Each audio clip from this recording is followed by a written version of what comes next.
Hello दोस्तों, स्वागत है आपका हमारे YouTube चैनल बाल विकास विद्या मंदिर में। मैं हूं मदन, आपको पढ़ाऊंगा आज कक्षा 6 का भूगोल का पार्ट 3 पृथ्वी की गतियां। तो पृथ्वी की गतियां को आप जानते ही होंगे, कहीं पढ़ा हो तो, और नहीं पढ़ा हो तो मैं पढ़ाऊंगा आपको इसकी पूरी जानकारी की पृथ्वी की गतियां क्या होती है, प्रदीपी क्या होता है, उत्तरी अयनांत क्या होता है, दक्षिणी अयनांत क्या होता है, विषुव क्या होता है, कैसे मौसम परिवर्तन होता है, इन सब की जानकारी मैं आपको इस वीडियो में दूंगा। तो हम शुरुआत करते हैं हम हमारे पाठ की।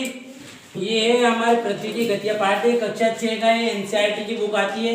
मैं एनसीईआरटी की बुक, राजस्थान की बुकें पढ़ा रहा हूँ आपको एक एक लेकर, और मैं आज पढ़ाऊंगा आपको कक्षा 6 का पाठ, जिसमें मैं पढ़ाऊंगा आपको पृथ्वी की गतियां। तो पृथ्वी की गतियां दो प्रकार की होती है। कितने प्रकार की गतियां होती है पृथ्वी की?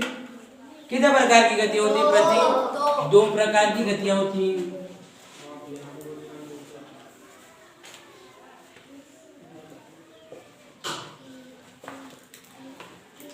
गतियां, तो पृथ्वी की कितनी गतियां होती है? दो प्रकार की गतियां होती है।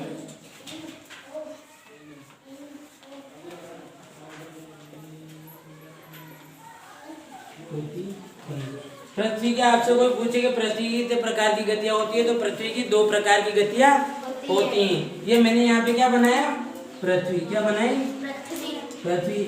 आपको मालूम है कि पृथ्वी कैसी होती है? गोल होती है। और ध्रुवों पर, जैसे ये इधर दिशा बनाऊं मैं, तो ऊपर की तरफ हमेशा बुक किताब आप जहां भी लिखो तो वहाँ ऊपर की तरफ हमें हमेशा के लिए उत्तरी मानना है। और नीचे की तरफ, जैसे मैं कहूँ कि आप बुक में पढ़ रहे हो, किताब में पढ़ रहे हो, आप कोई भी नक्शा फील कर रहे हो, मैप फील कर रहे हो, कौन सा भी मैप हो सकता है जिसे आप फील कर रहे हो, तो आपको हमेशा के लिए उसमें ऊपर की दिशा उत्तर दिया हुआ रहेगा। जैसे हम इंडिया का मैप देखते हैं, भारत का मैप देखते हैं, तो हमें ऊपर से, जैसे उत्तर में जम्मू कश्मीर, तो उत्तर में, तो हमें ऊपर से जम्मू कश्मीर में वो दिखाई देते हैं। इधर नीचे कन्याकुमारी दक्षिण में है, इधर फिर पूर्व में राजस्थान है, पश्चिम में राजस्थान, और इधर ये पश्चिम बंगाल है ना, ऐसे। तो हमें हमेशा के लिए उत्तर में, पृथ्वी के किताब में, बुक में कहीं भी पढ़ेंगे तो हमेशा अपने ऊपर की फ्रंट पेज जो ऊपर की तरफ होता है उसे क्या मानना चाहिए? हमें उत्तर मानना चाहिए। नीचे की तरफ दक्षिण मानना चाहिए, और इस साइड क्या मानना चाहिए? पूर्व। क्या मानना चाहिए? और इस साइड पश्चिम मानना चाहिए। शॉर्ट में लिख दूं, बहुत बड़े हो जाएंगे, वो बड़े बड़े। ये अब पृथ्वी की गतियां, तो पृथ्वी की गतियां कितने प्रकार की होती है? दो प्रकार की होती है। एक होती है घूर्णन, एक होती है घूर्णन, और एक होती है परिक्रमण। एक होती है घूर्णन, एक होती है परिक्रमण। घूर्णन गति उस गति को कहते हैं, जैसे पृथ्वी क्या है? पृथ्वी गोल है और अपने अक्षीय समतल पर घूम रही है। तो जैसे पृथ्वी है, तो यह पृथ्वी क्या अपने अक्ष पर, जैसे एक बिंदु है, जैसे हमने कल्पना करी, और पृथ्वी एक बिंदु पर कैसे ऐसे घूम रही है? क्या कर रही है? ऐसे घूम रही है। इसी स्थान पर जैसे मैं मैं अपने बिंदु पर घूम रहा हूँ, मेरे अक्ष पर, तो मैं ऐसे घूमूंगा, ये ऐसे घूमा, तो ये क्या किया मैंने? घूर्णन किया। क्या किया? घूर्णन किया। तो इसे क्या कहते हैं? घूर्णन। तो ये पृथ्वी घूम रही है। किस दिशा में घूम रही है पृथ्वी? पूर्व से पश्चिम दिशा में घूम रही है। इसे क्या कहेंगे हम? घूर्णन। क्या कहेंगे? घूर्णन या परिभ्रमण कहेंगे। आया समझ में? आया कि नहीं आया? आया तो थोड़ा बोलूं, आया ना समझ में? अब होती है दूसरे प्रकार की गति। ये दूसरे प्रकार की होती है परिक्रमा। क्या होती है? जैसे हमारे गांवों की भाषा में इसे कहते हैं पगरमा लेती है। तो सूर्य का पृथ्वी क्या करती है? पगरमा लेती है या परिक्रमा करती है। क्या करती है? परिक्रमा करती है या पगरमा लेती है। अब मैं कहूँ कि ये पृथ्वी बनाई ना मैंने यहाँ पे, तो पृथ्वी किसका परिक्रमा करती है? पृथ्वी किसका परिक्रमा करती है? सूर्य का। वो 8 ग्रह मैंने पढ़ा है आपको, वो सभी क्या करते हैं? पृथ्वी का परिक्रमा करते हैं ना? करते हैं। तो उत्तरा बोल से करते हैं ना? तो ये पृथ्वी भी क्या किसका परिक्रमा करती है? सूर्य का। क्या करती है? परिक्रमा। क्या करती है? परिक्रमा या परिक्रमण करती है ना? और परिक्रमा और परिभ्रमण में हमें कंफ्यूजन नहीं होना है। परिभ्रमण का मतलब है परिभ्रमण, उसी स्थान पर घूमने का एक पर्यायवाची होता है। परिभ्रमण, तो ये पृथ्वी इसी कक्ष पर घूमेगी। हमें कोई दे दे कि परिभ्रमण क्या होता है, तो परिभ्रमण वही है, उसी कक्षा पे घूमेगी। पर परिक्रमा और परिक्रमण क्या? परिक्रमा और परिक्रमण जो उसके सूर्य के चारों तरफ चक्कर लगाएगी ना, पूर्व से पश्चिम दिशा में, उसे कहेंगे हम, क्या कहेंगे उसे? परिक्रमा। और जो पृथ्वी अपने अक्ष पर क्या अपने अक्ष पर। काल्पनिक अक्ष ये जो हमने बनाया था ना, मैंने पहले पार्ट में आपको पढ़ाया है कि कर्क रेखा मकर रेखा वो सब पढ़ा रखे हैं मैंने। आपने वो वीडियो नहीं देखा और आप ये वीडियो देख रहे हो, वॉच कर रहे हो, तो आप वो वीडियो पहले जाकर देखें, तभी आपकी ये समझ में आएगा। तो एक गति होगी घूर्णन। तो पृथ्वी अपने अक्ष पर घूर्णन कितने टाइम में करती है? कितने टाइम में करती है? घूर्णन का मतलब मैंने समझाया ना आपको कि घूर्णन का ये होता है कि घूमना, उसी स्थान पर घूमना। जैसे घूम तो ऐसे ही रही, पर इसी स्थान पर जैसे मैं कहूँ कि मैं घूम रहा हूँ, मैंने घूम के बताया। जैसे ये आपने पृथ्वी मानी, क्या मानी? पृथ्वी मानी। तो ये इसके अक्ष पर, ये अक्ष मान लो, कल्पना कर रहे हैं हमने थोड़ी देखा है कि ऐसा होता होगा, हमने कल्पना की ना। तो हमने कल्पना की, तो ऐसे पृथ्वी क्या कर रही है? घूम रही। क्या हो रही है? तो इसे कहते हैं घूर्णन। क्या कहते हैं? घूर्णन। अब मैं कहूँ कि परिक्रमा, क्या कहूँ? परिक्रमा। तो पृथ्वी जैसे ये सूर्य मारकर क्या है, एक प्रकार से सूर्य मानो आप, तो ये पृथ्वी इसके यूं परिक्रमा लगा रही, क्या कर रही? ऐसे घूम रही। क्या कर रही? ऐसे घूम रही है। इसे कहते हैं हम परिक्रमा। क्या कहते हैं? परिक्रमा। तो पृथ्वी अपने कक्षा पर घूर्णन, अपने अक्ष पर घूर्णन करने में टाइम लेती है। कितना टाइम लेती है? कितना टाइम लेती है? 24 घंटे। कितना टाइम लेती है? 24 घंटे। अब पृथ्वी अपने दीर्घ वृत्ताकार कक्षा पर चक्कर लगाती है। किसे? दीर्घ वृत्ताकार। जैसे कि मैं कहूँ कि पृथ्वी ना ऐसे चक्कर लगाती है। कैसे? ऐसे। ये सूर्य, सभी ग्रह सूर्य के चक्कर लगा रहे, ग्रह से तो गई, जो सूर्य के चक्कर लगा रहे, तो पृथ्वी जैसे एक जैसे आएगी, तो ये पृथ्वी एक से पास होके आएगी। जैसे यहाँ से आई पृथ्वी, तो यूं करके यूं दूर जाएगी और फिर पास आएगी और फिर दूर जाएगी। मैं कहूँ दीर्घ वृत्ताकार। जैसे पृथ्वी है, यहाँ पे पृथ्वी मानो, ये यहाँ पे पृथ्वी, क्या है? पृथ्वी है। तो पृथ्वी जैसे मैं कहूँ दीर्घ वृत्ताकार, जैसे यहाँ पे आई तो पृथ्वी सूर्य की क्या है? पास है, नजदीक है ना। फिर इधर गई उत्तरी अयनांश में, कहाँ गई? उत्तरी अयनांश में, उत्तर की दिशा में गई उधर, तो इधर क्या हो गई? दूर चली गई ना, दूर चली गई। फिर इधर से आई, पूरब में आई, तो फिर क्या? पास आ गई, और फिर इधर आई तो फिर दूर चली गई। तो ये दीर्घ वृत्ताकार परिक्रमा करती है पृथ्वी। तो पृथ्वी अपना घूर्णन कितने टाइम में करती है? 24 घंटे में, है ना। और इस 24 घंटे के कारण क्या होती है? दिन और रात। इसे ये दिन और रात होती है ना, इसे दैनिक गति कहा जाता है। पृथ्वी की कौन सी गति कहा जाता है? इसे दैनिक गति कहा जाता है। ये हो गए हमारे घूर्णन की बात। तो घूर्णन 24 घंटे में पूरा करती है ना पृथ्वी। फिक्स कंफर्म भी बता रखा है मैंने कि 23 घंटे 56 मिनट 48 सेकंड फिक्स टाइम लेती है। कितना टाइम लेती है? 23 घंटे 56 मिनट और 48 सेकंड में क्या करती है पृथ्वी? सूर्य का नहीं, अपने अक्ष पर क्या करती है? एक घूर्णन पूरा करती है। परिक्रमा तो पृथ्वी 365 दिन कितने टाइम में करती है? 365 दिन। वह 6 घंटे में। कितना टाइम लेती है? 365 दिन में 6 घंटे में। 1/4 का मतलब 6 होता है। मैं यहाँ पे कोमा लगा के लिख दूँ कि कितना टाइम लेगी? 365 दिन।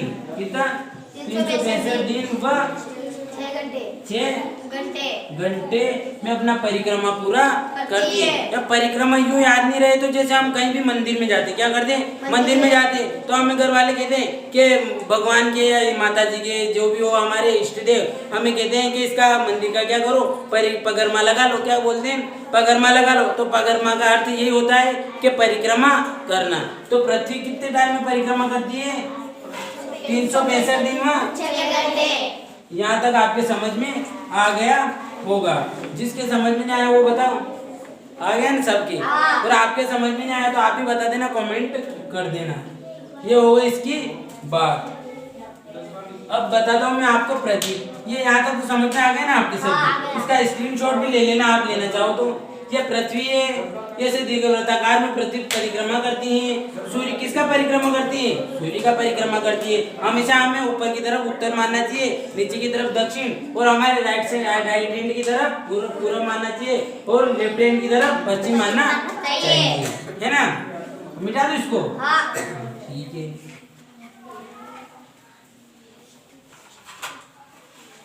यह परिक्रमा और घूर्णन में कंफ्यूजन तो नहीं? हाँ, यहाँ तक तो आपके सब समझ में आ गया होगा। अब ये पृथ्वी की बात कर रहे हैं, पृथ्वी की गतियों के बारे में बात कर रहे हैं हम, तो पृथ्वी के पूरे बारे में करेंगे हम।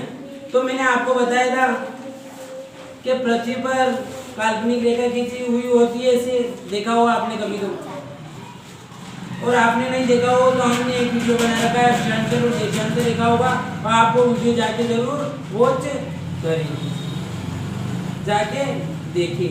ऐसे बनी हुई होती है। उसके बाद एक प्रमुख यामांतर होती है जिसे अक्षांश रेखाएं कहते हैं, उसे देशांतर रेखाएं कहा जाता है। और ऐसे ये आड़ी क्षैतिज रेखाएं खींची जाती हैं, इन्हें अक्षांश रेखा कहा जाता है। तो पृथ्वी का मेन इन तीनों की बात करेंगे। इसमें विषुवत रेखा एक होती है, कर्क रेखा एक होती है, मकर रेखा।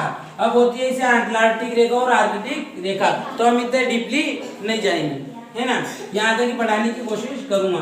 तो जैसे कि इधर इस साइड सूर्य, क्या है सूर्य, इस साइड सूर्य मानो, तो पृथ्वी क्या है गोल है, क्या है पृथ्वी गोल है। तो पृथ्वी गोल है तो एक बॉल के समान है ना, हमने कल्पना की कि बॉल के समान पृथ्वी गोल है, तो बॉल भी क्या होती है गोल होती है ना। तो मैं कहूँ आपको कि बॉल है ना, बॉल, उसके एक साइड से हम बैटरी या टॉर्च या फोन किसी की भी लाइट लगाएंगे, क्या करेंगे लाइट लगाएंगे, तो हम उसका लाइट पूरी बॉल की तरफ जाएगा क्या, उसके पीछे। जैसे मैं कहूँ कि ये बॉल है, ये पृथ्वी है, गोल है, ऐसे गोले डस्ट को पृथ्वी मानते हैं हम, तो आप भी मान लेना समझाने के लिए। तो ये पृथ्वी को मैंने ये इस डस्ट को मैंने माना कि ये क्या है पृथ्वी है, क्या है पृथ्वी, और ये गोल है। कल्पना करनी आप कह दोगे नहीं सर ये गोल कहाँ से हो गया, पर आपको मानना है कि ये गोल है। तो जैसे ये प्रकाश, जैसे ये बैटरी है, मैंने लगाई इधर से, क्या लगाई टॉर्च लगाई, बैटरी तो आप सभी समझते हो, ये मैंने इधर से लगाई क्या टॉर्च लगाई। तो जैसे इधर से प्रकाश गया ना प्रकाश, और इसके इधर साइड इधर साइड इधर की साइड है ना, ये गोल है, तो इधर की साइड ही दिखेगी हमें, इधर पीछे की साइड तो नहीं दिखेगी। तो जिस साइड ये दिखेगी हमें सूर्य, तो पृथ्वी गोल है तो सूर्य किरणें इधर आई, इधर आई, तो हम ये वाला एरिया दिखेगा ना, यहाँ से इतना एरिया दिखेगा, कि इसके पीछे वाला एरिया दिख जाएगा, दिखेगा नहीं ना। तो जैसे हम प्रकाश डालते हैं इसके ऊपर, तो पीछे वाला एरिया नहीं दिखेगा और आगे वाला एरिया दिखेगा। तो जैसे ये कौन सी रेखा होती है, पृथ्वी पर काल्पनिक रेखा खींची जाती है जो खड़ी होती है, ऊर्ध्वाधर होती है, उन्हें हम देशांतर रेखा कहते हैं। कौन सी रेखा कहते हैं, देशांतर रेखा कहते हैं। और पृथ्वी पर आड़ी, जैसा आड़ी रेखा या क्षैतिज रेखा, उनको हम क्या कहते हैं, अक्षांश रेखा कहते हैं। इसमें कंफ्यूजन हो तो अ का डंडा ऐसे, तो अक्षांश ऐसे लिखते हैं ना, आ से शुरू होता है, द का डंडा ऐसे नीचे की तरफ जाता है, तो दक्षांश रेखा हमेशा के लिए द के डंडे की जैसे नीचे जाएगी, और अक्षांश रेखा ऐसे जाएगी। सिंपल है ना, कि नहीं है? ये बहुत अच्छी बात है। ये तो हाँ, ये सूर्य भी बना में, ये सूर्य क्या है सूर्य। तो मैं वही कह रहा हूँ कि बॉल आई, जैसे बॉल बनाया हमने, तो इधर से प्रकाश डाला, तो उसके पीछे वाले भाग में क्या होगा, रोशनी वहीन रहेगा, रोशनी नहीं होगी उसमें, क्या वहाँ अंधारा रहेगा नहीं पीछे की तरफ, नहीं इधर क्या रहेगा, रोशनी रहेगी इधर। तो जिधर रोशनी रहेगी क्या रहेगी, रोशनी रहेगी, प्रकाश रहेगा। तो इस साइड क्या होगा, दिन होगा, क्या होगा क्या होगा, और इधर जिधर प्रकाश नहीं गया, और जिधर प्रकाश नहीं गया तो प्रकाश नहीं, उधर इधर है, लेकिन कि रात है उधर, तो इधर रात है, तो इधर रात रहेगी ना। तो पृथ्वी क्या है गोल है, तो सूर्य तो एक प्रकाश मानो, हम प्रकाश एक टॉर्च मान लो, टॉर्च मानी हमने, तो प्रकाश की किरणें आई तो क्या करेगी, इस साइड तो थोड़ी प्रकाश आएगा। ये मैं कह दूं कि सर ये आईना है और इधर से इधर आईने में भी परावर्तित हो जाती है किरणें, तो इसमें थोड़ी होगी। तो ये पृथ्वी गोल है तो इसकी साइड से प्रकाश आएगा ना, जैसे यहाँ तक आ गया, मैंने माना यहाँ तक क्षैतिज आ गया, तिरछा चला गया, यहाँ तक आ गया ना प्रकाश, पर तो भी पृथ्वी गोल है, तो इसके पूरा क्षेत्रफल पे थोड़ी आएगी कि जैसे कि तुम कह दो, आप कह दो या मैं कह दूं कि नहीं पूरी पृथ्वी के एक सूर्य इधर से लगाओ और एक सूर्य इधर से लगाओ, क्या दोनों तरफ से लगाएंगे ना, तब पूरी पृथ्वी क्या होगी, रोशनी आएगी उससे, तभी पूरी पृथ्वी पर क्या रहेगा, दिन रहेगा ना। अब जो मैंने बताया आपको कि ये प्रकाश एक ही साइड गिरेगा, कौन सी एक साइड आएगा ना प्रकाश, आएगा कि नहीं आएगा। तो इसी अक्षांश की जैसे इधर एक साइड प्रकाश आएगा, तो एक साइड क्या होगी दिन और एक साइड क्या होगी रात। इसी को हम एक शब्द क्या कहते हैं, इसको प्रदीप्त कहते हैं। क्या कहते हैं, प्रदीप्त कहते हैं। जिधर रात है, जैसे इधर मैंने कहा कि इधर प्रकाश है, पृथ्वी के इस साइड है प्रकाश है, जैसे मैं आपको वो बताऊंगा अभी, तो इसके बाद इसको समझाने के बाद में वो भी बताऊंगा आपको। तो इधर प्रकाश आया, तो इधर साइड है, इधर साइड है ना, तो इधर ही प्रकाश आएगा ना, आएगा कि नहीं आएगा, तो इधर दिन रहेगा और इधर रात रहेगी। इसी प्रोसेस का इसके लिए एक ही शब्द हम इसे समझाने के लिए, इसे बहुत बड़ी बात हो जाएगी कोई भी के कहीं भी प्रदीप लिखा हुआ आ जाएगा तो आप समझ जाओगे, बड़ी क्लास में जाओगे, ज्योग्राफी आप ज्योग्राफी से एमए करो या कुछ भी करो, आप 10th की तक जाओगे तो कहीं पे भी प्रदीप लिखा हुआ मिलेगा आपको, तो आप समझते हैं कि ऐसे बात हो रही है कि प्रकाश जाएगा और एक साइड पृथ्वी के दिन रहेगा और आधी साइड क्या रहेगा, रात रहेगा। एक साइड प्रकाश विहीन रहेगा, प्रकाश रहेगा, और एक साइड प्रकाश विहीन पृथ्वी रहेगी। इसी को हम क्या कहते हैं, प्रदीप्त कहते हैं, है ना। इसकी परिभाषा यूं है कि पृथ्वी के आधे भाग पर दिन और पृथ्वी के समतली रेखा को या इसे प्रमुख यामुत्तर रेखा को हम अब ये काटते हैं और उसमें दो बराबर भागों में विभाजित करती है पृथ्वी को ये, और दो बराबर अक्षांश रेखा करती है ना। उसके बाद एक और रेखा खींचूंगा मैं आपको, वो भी बताऊंगा, उस समतली रेखा कहते हैं, वो रेखा खींचेंगे तो आधे भाग पर क्या होगा, इधर दिन, और आधे भाग पर क्या होगा, रात। इस प्रक्रिया को क्या कहेंगे हम, प्रदीप्त। समझ में आ गया, यहाँ तक आ गया, अच्छी बात है। कोई कंफ्यूजन क्या है क्या, कौन है, वेरी गुड। ये यानी कि प्रदीप्त के है नहीं। अब बात करें अपनी पृथ्वी की, तो पृथ्वी जैसे ही आपने अक्षांश रेखा वो कौन थी, वो कौन ही अक्षांश रेखा करेंगे भाई, करेंगे।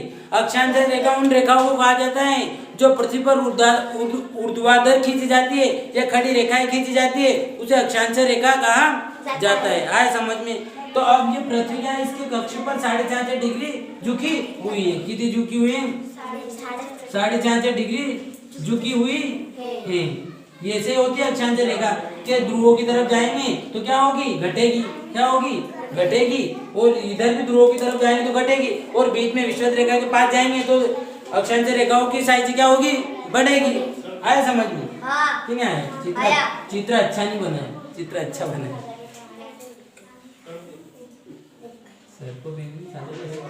हाँ, ये ऐसे होती है, ये ऐसे, ये खींची रेखा है, ये ऐसे है ना। ये कौन सी रेखा हो गई, विषुवत रेखाएं हो गई। अब उसके बाद हम ऐसे खींचते हैं ना, खींचते हैं कि नहीं खींचते, खींचते हैं। वो कौन सी रेखा हो जाती है, कौन सी रेखा हो जाएगी, अक्षांश रेखाएं हो जाएंगी। कौन सी रेखा हो जाएंगी, अक्षांश रेखाएं हो जाएंगी। तो पृथ्वी पर आड़ी खींचेंगे तो अक्षांश रेखा है, और खड़ी खींचेंगे तो देशांतर रेखा है। तो पृथ्वी अपने कक्ष पर कितनी झुकी हुई है, 4.5 डिग्री। कितनी झुकी हुई है, 4.5 डिग्री झुकी हुई है। कितनी, 4.5 डिग्री झुकी है। अब ये ऐसे झुकी हुई ना, ऐसे ऐसे अक्षांश रेखा इस पे ऐसे है ना, ये इधर आ गया क्या, उत्तरी ध्रुव आ गया, इधर क्या हो गया, दक्षिणी ध्रुव, इधर आ गया पूर्वी ध्रुव, है ना, मतलब इधर आ गया पश्चिम, आ गया ना पश्चिम, आ गया, ये आ गया पश्चिम। तो ये पृथ्वी अपने अक्ष पर कितनी झुकी हुई है, 4.5 डिग्री। अब ये पृथ्वी अपने कक्ष पर, ये यहाँ पे कौन, जैसे हम प्रकार को, मैंने बताया प्रकार, तो प्रकार को हम यहाँ पे रखेंगे, जैसे यहाँ पे रखेंगे पृथ्वी के इस परिधि और इसके सापेक्ष रखेंगे प्रकार को लाकर, तो कितनी डिग्री पे कटेगी, 4.5 डिग्री पर कटेगी। और इसके समतल पृथ्वी के अक्षांश रेखा और देशांतर रेखाओं के बीच में हम लंब डालें, क्या डाले, लंब। 90 डिग्री का लंब होता है तो हम लंब डालेंगे। इसमें डाला नहीं है, यहाँ डाला, तो ये यहाँ से इतना है ना, तो ये कितना डिग्री का कोण बनाएगी, 23 डिग्री, 23.5 डिग्री का कोण बनाएगी। यहाँ तक कोई कंफ्यूजन नहीं आपके भी हो तो कमेंट कर देना। कहाँ ये, अब ये है ना, ये है ना, ये रेखा खींची ना मैंने, लंब बनाए, इसे अक्षीय समतल कहा जाता है। क्या कहा जाता है, अक्षीय समतल कहा जाता है। हम ऐसे कहें कि वह पृथ्वी पर वह काल्पनिक रेखा है। पृथ्वी पर ऐसी रेखा ढूंढने मत चले जाना, ये रेखाएं कहीं पे मिलती नहीं है। हमने ये कल्पना करके, हमने पृथ्वी को समझने के लिए, क्या, पृथ्वी को समझने के लिए, दिशाओं का ज्ञान प्राप्त करने के लिए, कौन सा द्वीप कहाँ है, कौन सा महासागर कहाँ है, इनको समझने के लिए हमने पृथ्वी पर ये रेखाएं खींची। आप इनको ढूंढने मत चले जाना, पृथ्वी पर कहीं ये रेखाएं नहीं मिलती ना। तो ये मिलेगा आपको कहीं पे 66 डिग्री, ना आपको ये मिलेगा 33.5 डिग्री। ये तो हमने कल्पना, 23.5 डिग्री, हाँ कुछ नहीं चलता है इधर, ये है ना। अब इसे ये है ना, ये खड़ा है, ये खींचे ना मैंने, डॉट डॉट बनाया, इसे कहते हैं हम अक्षीय समतल। क्या कहते हैं, अक्षीय समतल। क्या कहते हैं इसे, अक्षीय समतल। तो पृथ्वी पर अक्षांश देशांतर रेखाओं के सापेक्ष क्या, देशांतर रेखाओं के सापेक्ष हम एक रेखा खींचते हैं, उसे अक्षीय समतल कहते हैं, जो कितनी डिग्री पर झुकी हुई है? पृथ्वी 66.5 डिग्री पर झुकी हुई है। और ये यहाँ पे हम काटे इन दोनों रेखाओं को, तो कितने डिग्री पे कटेगी? 23.5 डिग्री कटेगी। आया समझ में यहाँ तक आपको? अक्षांतर देशांतर रेखाएं वही रेखाएं जो पृथ्वी पर आड़ी और ऊपी खींची जाती हैं। वो ये आपको याद ऐसे रखना पड़ेगा कि अक्षांतर रेखा तो अक्षांश हम ऐसे लिखते हैं, तो ऐसे लिखते हैं, तो अगर डंडा ऐसे खींचेंगे तो अक्षांतर रेखा भी पृथ्वी पर आड़ी खींची जाएगी। और दक्षांश लिखेंगे तो द के लिए दक्षांश लिखने के हमें द आएगा, तो द का डंडा नीचे जाने दो साले, है ना? द का डंडा नीचे गया तो देशांतर रेखा कैसे होगी? खड़ी होगी। इनमें कंफ्यूजन जो लड़का हो गया, जो पढ़ रहा है, आप पढ़ रहे हो, मैं पढ़ा रहा हूँ, जो बच्चा इसमें कंफ्यूजन हो गया ना, तो उसका पढ़ाई में कोई कैरियर नहीं लगता है मुझे कि वो कोई कैरियर बना पाएगा, वो अच्छा परसेंटेज बनाएगा, वो किसी कक्षा में टॉप बनेगा, ऐसा लगता नहीं है मुझे कहीं से कहीं तक। जिसके अक्षांतर और देशांतर रेखा आदमी है और वो सब में देख रहा है कि मैं फर्स्ट डिवीजन आऊँ क्लास में, मैं वो कर लूँ, तो ऐसा कतई नहीं हो सकता है। हमें अक्षांतर देशांतर रेखा आदमी ये। अब उसके बाद मौसम, क्या जैसे मौसम कैसे परिवर्तन होता है? पृथ्वी को मौसम परिवर्तन होता है ना, तो पृथ्वी की गति के कारण ही होता है कि यूं अपने आप हो जाएगा। जैसे मैं कहूँ कि ये सूर्य, ये पृथ्वी है ना, इधर सूर्य प्रकाश की टॉर्च है, तो एक साइड है ये पृथ्वी यहाँ स्थिर है, स्थिर का समझते हो ना आप? जैसे ये बोट है, व्हाइट बोर्ड है, तो ये क्या स्थिर है ना एक स्थान पे, क्या नहीं है? स्थिर है। हम इसे किसी भी दिन देखें तो यहीं पर मिलेगा, तो एक प्रकार से क्या हुआ है? स्थिर है। और हम क्या होते हैं? अस्थिर होते हैं। हम यहाँ से वहाँ चले जाएंगे, यहाँ से यहाँ गए और यहाँ से यहाँ चला गए, तो इसे क्या कहेंगे? अनिस्थिर कहेंगे। तो ये पृथ्वी का ये बोर्ड स्थिर है, तो पृथ्वी क्या स्थिर है क्या? पृथ्वी स्थिर है क्या? पृथ्वी स्थिर होती, मैं कहूँ पृथ्वी स्थिर, हमने माना, कल्पना की, पृथ्वी स्थिर है, क्या है? स्थिर है। तो पृथ्वी ये स्थिर है और इधर प्रकाश भी, सूर्य भी स्थिर है ना? स्थिर तो कुछ भी नहीं है, पूरा ब्रह्मांड स्थिर नहीं है, पर मैं समझाने के लिए आपको बता रहा हूँ। तो ये इधर से प्रकाश की किरणें है और ये पृथ्वी ऐसे स्थिर है, खड़ी है, घूमने कुछ नहीं, घूमन भी नहीं कर रही और परिक्रमा भी नहीं कर रही। तो ये यहाँ से प्रकाश है और इधर इसके इस साइड गिरेगा, तो यहाँ पे पानी तो कभी गिरेगा ही नहीं। गिरेगा कहाँ से? टाइम से मौसम परिवर्तन, घूमेगी नहीं पृथ्वी, और इधर से प्रकाश आएगा तो इधर क्या होगी? तापमान बढ़ेगा। क्या होगा? तापमान बढ़ेगा। गर्मी होगी, और गर्मी होगी तो अंदर शेले पिघलेंगी, चट्टाने पिघलेंगी, तो ज्वालामुखी आएगा। तो ऐसे में क्या हमारा जीवन संभव है क्या? नहीं। ऐसे में हमारा जीवन संभव नहीं है। इसीलिए पृथ्वी घूमती है, इसी कारण है मौसम परिवर्तन होता है। हम कह दें कि पृथ्वी नहीं घूमेगी तो दिन रात कहाँ से होंगी? क्या दिन रात कहाँ से होगी? जैसे दिन रात के लिए तो पृथ्वी, हाँ हमने कह दिया कि पृथ्वी सर घूर्णन करनी चाहिए। क्या करनी चाहिए? हमने कह दिया, मैंने माना क्या पृथ्वी क्या करनी चाहिए? घूर्णन करनी चाहिए। परिक्रमा से क्या फायदा है सर हमारे? आप यूँ कहो कि परिक्रमा से हमारे क्या फायदा है? जैसे आपसे कोई पूछ ले और मैं भी पूछूं आपसे, और आप पढ़ रहे तो आपको ये भी तो मालूम होना चाहिए कि पृथ्वी परिक्रमा करने के क्या फायदे। तो पृथ्वी सूर्य की परिक्रमा करेगी। क्या करेगी? सूर्य की परिक्रमा करेगी। तो तभी तो मौसम परिवर्तन होगा। जैसे पृथ्वी स्थिर है, क्या है? स्थिर है, तो पृथ्वी वही घूम रही है, ऐसे घूम रही है, वो प्रकाश आ ही रहा है, दिन रात हो ही रहे हैं। पर पृथ्वी को ऐसा भी तो टाइम आना चाहिए कि ये दूर जाए तो इसको इधर क्या प्रकाश कम मिले, इस साइड प्रकाश कम मिले, दूर जाएगी तो प्रकाश कम मिलेगा, और घूमेगी तो प्रकाश नीचे जाएगा, उधर जाएगा, ध्रुव पे जाएगा, हो जाएगा। तो इसके कारण क्या होगा? मौसम परिवर्तन होगा। ये बात हो गई। अब मैं बताऊं आपको कि मौसम परिवर्तन कैसे होता है। इधर बनाऊं मैं, ये पूरी प्रक्रिया बनाऊंगा, इसके 4 पृथ्वी बनाऊंगा मैं, और बीच में सूर्य छोटा बना देते हैं। आपको मालूम है इधर बड़ी ये पेन की शाई खत्म हो गई, पेन चेंज कर लेता हूँ मैं, निकल लिया बस, ठीक है। ये है। और अब आपकी बुक करे पेन, तो ये भी चल रहा है दोस्तों, ये नहीं चल रहा है, रिकॉर्डिंग रोकी थी, ये पेन चेंज करना पड़ेगा, चलिए ना देखो। हाँ तो दोस्तों कुछ टेक्निकल प्रॉब्लम आ गई थी, फ़ोन में इंक खत्म हो गई थी, दोनों पेनों में हो गई थी। अब शुरुआत करते हैं। मैंने चित्र भी बना दिया इस बीच। ये चित्र में मैं बताऊंगा आपको कि पृथ्वी परिक्रमा करती है। क्या करती है? परिक्रमा करती है, परिक्रमण करती है, सूर्य के घूमती है ना, सूर्य का परिक्रमा करती है। तो पृथ्वी किस कक्षा में? अपने अक्ष पर घूमती है ना, अक्ष पे। तो जैसे मैं कहूँ कि यहाँ पे घूम रही, क्या घूम रही? ये तो पृथ्वी, ये सभी पृथ्वी, मैंने 4 पृथ्वी बनाई, कितनी बनाई?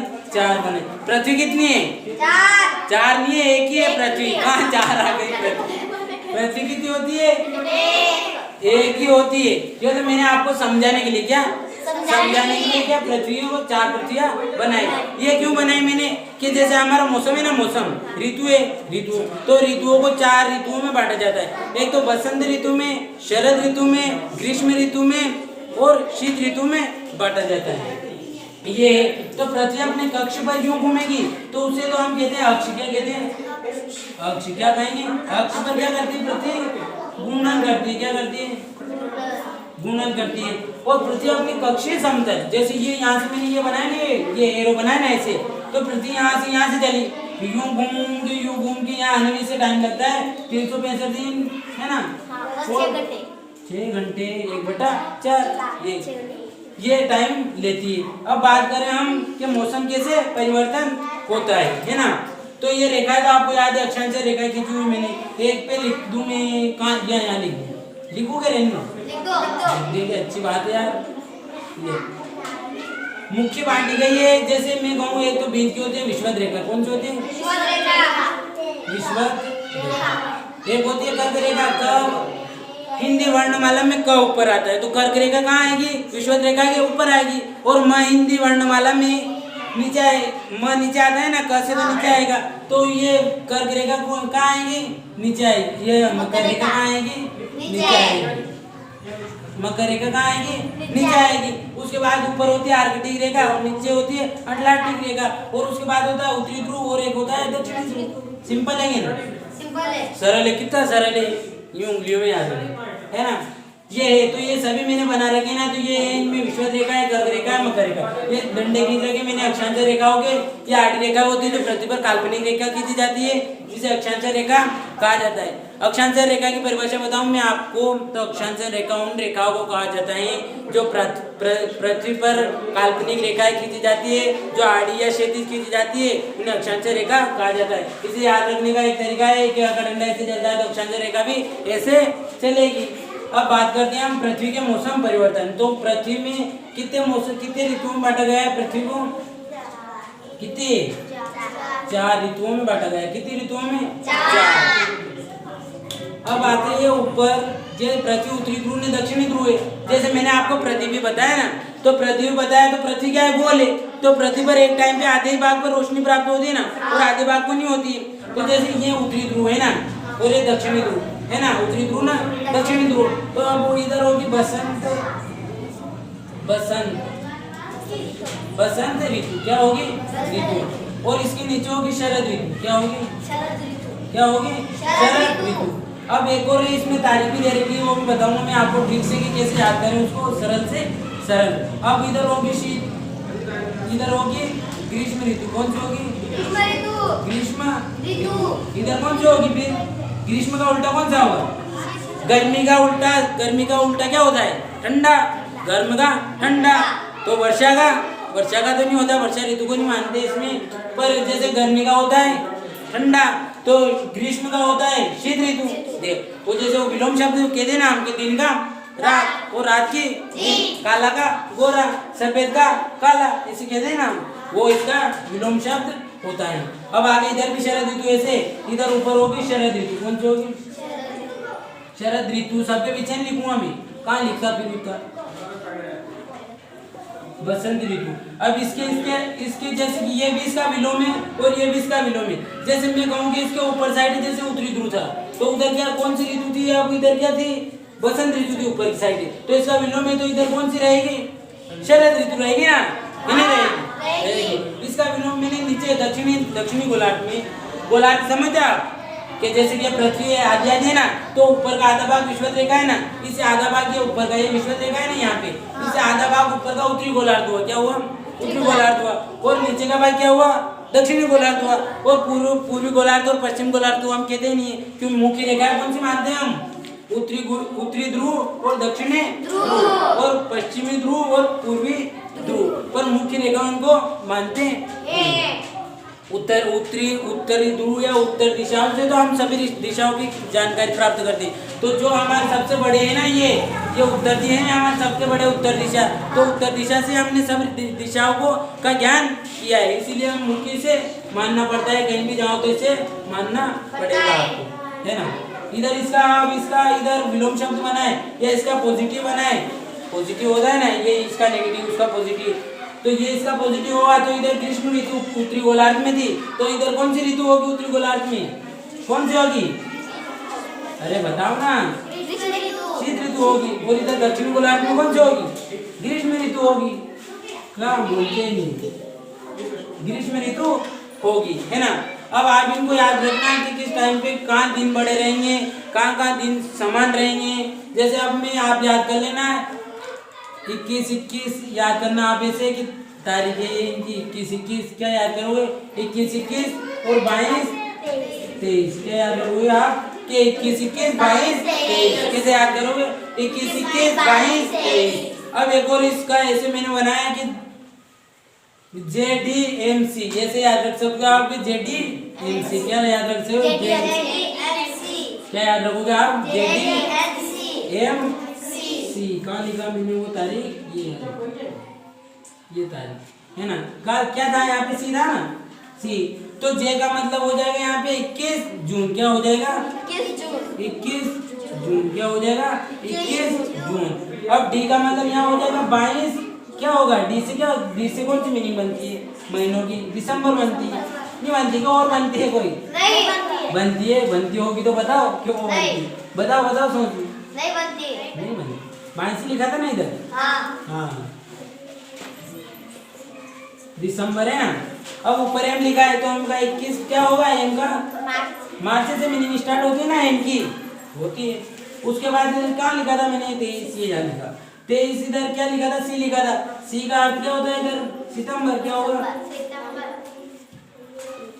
सितंबर, ये अंकी मात्रा आधा मात्रा ये है ना। तो जिस टाइम पे जब इसकी बात करूँ उसके बाद उसकी बात करूँ, दोनों इसका पॉजिटिव है नेगेटिविटी है, विलोम शब्द है। जब पहले बात करते हैं हम उत्तरी अयनांत की, कौन सी बात करते हैं, उत्तरी अयनांत की, उसके बाद करेंगे दक्षिणी अयनांत की, उसके बाद करेंगे हम पूर्वी अयनांत की, और इसके बाद में पश्चिमी अयनांत की। पर मैंने कहा कि मुख्य रेखा कौन सी मानी जाती है, मुख्य दिशा उत्तर और दक्षिण मानी जाती है। तो इधर आ गया कौन सा अयनांत आ गया, इधर कौन सा अयनांत आ गया, अरे अभी तो बताया मैंने, अरे उत्तरी अयनांत, इधर इसका उल्टा होगा ना, क्या उत्तर का उल्टा क्या होगा, दक्षिण होगा, विलोम में से तो होता है, क्या होगा दक्षिणी, दक्षिणी क्या होगा, पढ़ना ही याद नहीं है, अयनांत होगा, और क्या होगा, ऐसे ऐसे बच्चों को पढ़ाते हैं हम यहाँ पे, जिनको ये पता नहीं है कि ये क्या होगा, वो क्या मैं लिख रहा हूँ साथ में, वो भी घपला कर रहे हैं ये।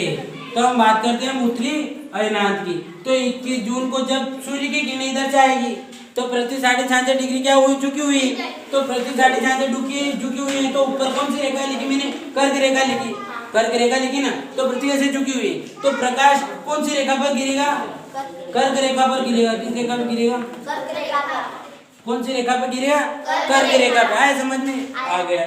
तो यहाँ कर्क रेखा पर गिरेगा, तो इससे ये कर्क रेखा, तो मैं कहूँ कि इधर से प्रकाश आया ना, तो जैसे पृथ्वी यूं घूमी हुई है, तो जैसे सूर्य से प्रकाश है, तो यहाँ तक चला गया है ना, यहाँ तक चला गया और यहाँ तक आ गया, और इसके पीछे वाला भाग में क्या रहेगा, दिन रात रहेगी, इधर क्या रहेगा, दिन रहेगा, और इधर इस वाले भाग में क्या रहेगी, रात रहेगी। अब मैं कहूँ कि जैसे ये घूमेगी तो यूं घूमेगी ना, ऐसे इधर ही घूमेगी, पर जब ये यहाँ दक्षिणी गोलार्ध है, दक्षिणी गोलार्ध और ये उत्तरी गोलार्ध, जैसे समतल डाले ना, तो उत्तरी गोलार्ध और दक्षिणी गोलार्ध, तो ये पृथ्वी घूमेगी तो बॉल घूमेगी, तो उसका सिरा है ना बॉल के दोनों साइड है, तो प्रकाश जाएगा, तो उधर दोनों साइडों पे तो कभी दिन ही नहीं होगा, क्या होगा, होगा ही नहीं। तो ध्रुवों पे, उत्तरी ध्रुव और दक्षिणी ध्रुव पर 6 महीने से तो क्या होती है, दिन होती है, और 6 महीने से क्या होती है, रात। याद था आपको पहले से, कभी सुना था, सुना हो तो कमेंट में जरूर लिखना है कि मैंने सुना था कि उत्तरी ध्रुव और दक्षिणी ध्रुव पर 6 महीने के दिन होते हैं और 6 महीने की रातें होती है। अब ऐसे इसका तो 21 जून को सब सूर्य की किरणें कर्क रेखा पर गिरेगी, क्या गिरेगी, कर्क रेखा पर, तो अधिक प्रकाश कर्क रेखा प्राप्त होगा। तो यहाँ पे दिन क्या होंगे, क्या होंगे, बड़े होंगे, क्या होंगे, दिन क्या होंगे, यहाँ पे दिन क्या होंगे, बड़े। इसका दिन का रात होती है ना, तो रात क्या होगी इसकी यहाँ पे रात क्या होगी, बड़ी थी, तो यहाँ इधर पीछे रात क्या होगी, छोटी होगी। क्या होगी, छोटी, है ना।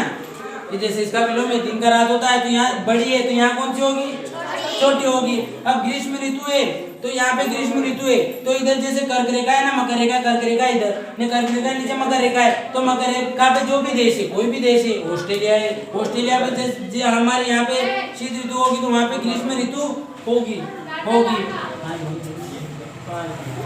हाँ, तो यहाँ पे क्या होगी, ग्रीष्म ऋतु होगी। अब इसका उल्टा, यहाँ पे जैसे शीत ऋतु है, तो इसे मैंने यहाँ समझा ऐसे, यहाँ समझ लो कि यहाँ पे ग्रीष्म ऋतु है, तो ये ग्रीष्म ऋतु, यहाँ पे दिन क्या, रातें क्या होंगी, अब इधर 22 दिसंबर को छोटी होगी, उसका उल्टा, तो यहाँ रातें क्या होगी, छोटी होगी, और यहाँ पे दिन कौन, यहाँ पे रातें छोटी, रातें बड़ी होगी और दिन क्या होंगे, छोटे होंगे। इधर दिन बड़े थे ना, हाँ, वो रातें क्या थी, छोटी थी। किस दिन थी, 21 जून को। पृथ्वी का सबसे बड़ा दिन 21 जून को माना जाता है।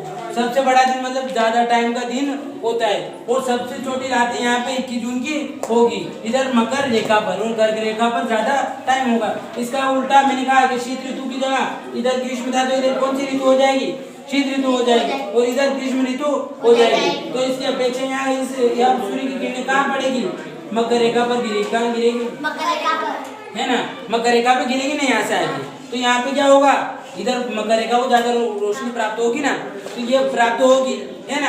तो यहाँ पे क्या होगा कि रातें तो बड़ी होगी और दिन क्या होंगे, होंगे। किस दिन होंगे, 22 दिसंबर को होंगे। अब सर्दी में हमारे दिन बहुत छोटे होते ही ना होते, शीत ऋतु किसे कहते हैं हम, सर्दी को कहते हैं। तो सर्दी में हमारे दिन तो क्या होंगे, बिल्कुल छोटे होते हैं, और रातें कितनी बड़ी बड़ी होती है ना, नहीं होती है क्या, नहीं होती है तो कमेंट में जरूर लिखना, होती है। अब बात करते हैं हम बसंत ऋतु और शरद ऋतु। ऐसा है कि जैसे मैं कहूँ आपको, तो पृथ्वी ऐसे घूम रही ना, तो इसकी अधिक किरणें कहाँ पड़ेगी, इधर से जाएंगी तो विषुवत व्रत पे गिरेगी। कहाँ गिरेगी, विषुवत रेखा होती है ना, विषुवत व्रत पे गिरेगी, तो विषुवत व्रत पे गिरेगी। तो यहाँ 22 मार्च और 23 सितंबर को दिन भी बराबर होंगे और रातें भी बराबर होगी। अब इधर आई, इधर बसंत ऋतु होगी, तो इधर क्या होगी, उत्तरी गोलार्ध में बसंत ऋतु होगी, तो दक्षिणी गोलार्ध में क्या होगी, शरद ऋतु होगी, और इधर उत्तरी गोलार्ध में शरद ऋतु होगी, तो इधर बसंत ऋतु होगी। मैं आशा करता हूँ आपकी ये वीडियो समझ में आया होगा, और कंफ्यूजन रहा होगा तो यहाँ पे रहा होगा, और आपको समझ में नहीं आया हो तो कमेंट में जरूर लिखना कि सर आपने वो क्या बताया था, कि वो क्या बताया था, और आपका इसकी स्क्रीनशॉट ले लेना, और ये लेखा जरूर बनाना, आपको भी कंफ्यूजन होगा। तो यहाँ पे विषुवत पे गिरेगी, तो यहाँ पे दिन और बीच में गिरे ना, विषुवत बीच में, तो दिन भी क्या होंगे, बराबर, और रातें भी बराबर होगी। तो यहाँ 22-21 मार्च व 23 सितंबर को दिन और रात क्या होते हैं, बराबर होते हैं। क्या होते हैं, बराबर होते हैं। इसको हम कहते हैं विषु। क्या कहते हैं, विषु। क्या कहते हैं, विषु। क्या कहते हैं इसको, विषु, है ना। यहाँ तक आपको समझ में आ गया, आशा करता हूँ वीडियो देखने वालों के भी समझ में आया होगा। और आपको वीडियो अच्छे लगे तो लाइक कर देना, शेयर कर देना, और दोस्तों में जरूर शेयर करना, वो भी पढ़े और कुछ सीखे। वाह, मिलते हैं फिर अगले वीडियो में।